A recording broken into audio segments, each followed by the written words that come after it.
भाषण में नरेंद्र मोदी ने धमकी दी भारत के मुसलमानों को। क्या कहा भारत के प्रधानमंत्री ने कि हम बच्चे ज्यादा पैदा करते हैं, हम घुसपैठी हैं। नरेंद्र मोदी ने कहा कि दौलत लेकर हमको बांट दी जाएगी। मोदी ने कहा हमारी हिंदू बहनों को मोदी ने झूठ कहा कि तुम्हारा मंगलसूत्र छीन लिया जाएगा। नरेंद्र मोदी, तुम दुनिया के सबसे बड़े झूठे हो। तुम जब चीफ मिनिस्टर थे गुजरात के, तो बिल्किस बानो की अस्मत रेजी किसने की? नरेंद्र मोदी बताओ। हमारी बेटी बिल्किस बानो हामिला है, 3 साल की बेटी उसके साथ है, उसकी मां है, रिश्तेदार है। घर के पड़ोसियों ने बिल्किस बानो की इज्जत लूटी। बिल्किस बानो अपने घर के पड़ोस में जो दुकान थी, उस दुकान से बिल्किस बानो ने चूड़ियां खरीदी। जिसने हमारी बेटी को चूड़ियां बेचा उसने बिल्किस बानो की अस्मत रेजी की। 3 साल की बेटी को कत्ल कर दिया। अरे नरेंद्र मोदी, बताओ किसकी दौलत लूटी गई? मेरी बेटी की, मेरी बहन की दौलत लूटी गई थी। आप मुख्यमंत्री थे, उसको इंसाफ गुजरात में नहीं महाराष्ट्र में मिला। जेल को गए ये जालिम लोग, और नरेंद्र मोदी की सरकार ने उनको रिमिशन पर छोड़ दिया। बताओ नरेंद्र मोदी, किसकी दौलत छीनी गई थी? किसकी दौलत छीनी गई थी? एहसान जाफरी को जिंदा काट कर जला दिया गया। नरेंद्र मोदी, आप भूल गए? यही एहसान जाफरी ने आपको कई फोन किए थे, साबिका रुकने पार्लिमान, मगर एहसान जाफरी को जिंदा जला दिया गया। आज भी उसकी बेवा जकिया जाफरी इंसाफ के लिए पुकारती है, कोई पूछने वाला नहीं है।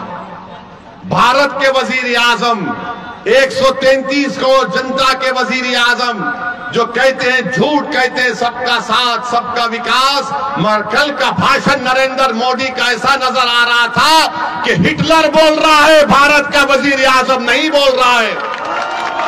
और आपको याद दिला रहा हूं, मैंने पार्लियामेंट में फरवरी में जो पार्लियामेंट का सेशन हुआ था, मेरी तकरीर को उठाकर देख लो। मैंने अपनी तकरीर में कहा था कि आज भारत का मुसलमान 1930 के यहूदियों की तरह जर्मनी में जो यहूदी थे अपने आप को समझता है। और यहूदियों में जब हिटलर ने यहूदियों को गैस के चेंबर में डालकर मार दिया, ऐसे ही नहीं डाला, पहले हिटलर ने तकरीर करना शुरू कर दिए यहूदियों के खिलाफ। यही तरह इस तरह तकरीर कर रहे नरेंद्र मोदी। नरेंद्र मोदी, आप प्रधानमंत्री हैं, इस देश के प्रधानमंत्री, आपको जेब नहीं देता कि आप भारत की इतनी बड़ी आबादी के ताल्लुक से इस तरह की बकवास करें। किसकी दौलत लूटी हमारे, बताओ मेरे भाई। हकीकत बता रहा हूं तुमको, भारत के मुसलमानों की सुनो, जिसको अंग्रेजी में एक लफ्ज है इंटरजेनरेशनल मोबिलिटी कहते हैं। अगर मेरा दादा 100 रुपये कमा रहा था तो उसका पोता 110 रुपये कमाना चाहिए। हमारे हिंदू भाइयों के पोते अपने दादा से बढ़कर कमा रहे हैं। यादवों के बेटा बेटी अपने दादा से बढ़कर कमा रहे हैं। ठाकुरों के, राजपूतों के, भूमिहार के, आदिवासियों के, हर समाज के, सिखों के, ईसाइयों के पोते अपने दादा से बढ़कर कमा रहे। अगर कोई अपने दादा से कम पैसे कमा रहा है तो मुसलमान है वो। और नरेंद्र मोदी बोलते हैं कि दौलत हमको दी जाएगी। कितना झूठ कह रहा है भारत का प्रधानमंत्री लेकर इस तरह की बात वजीर आजम करते हैं।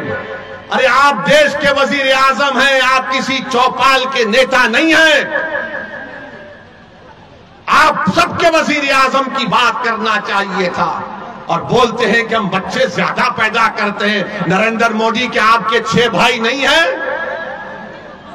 अमित शाह की 6 बहनें नहीं हैं? क्या रविशंकर प्रसाद की 7 भाई बहन नहीं है? मगर दिखता कौन? मुसलमान ज्यादा बच्चे पैदा कर रहे हैं। अरे झूठ बोल रहे हो तुम।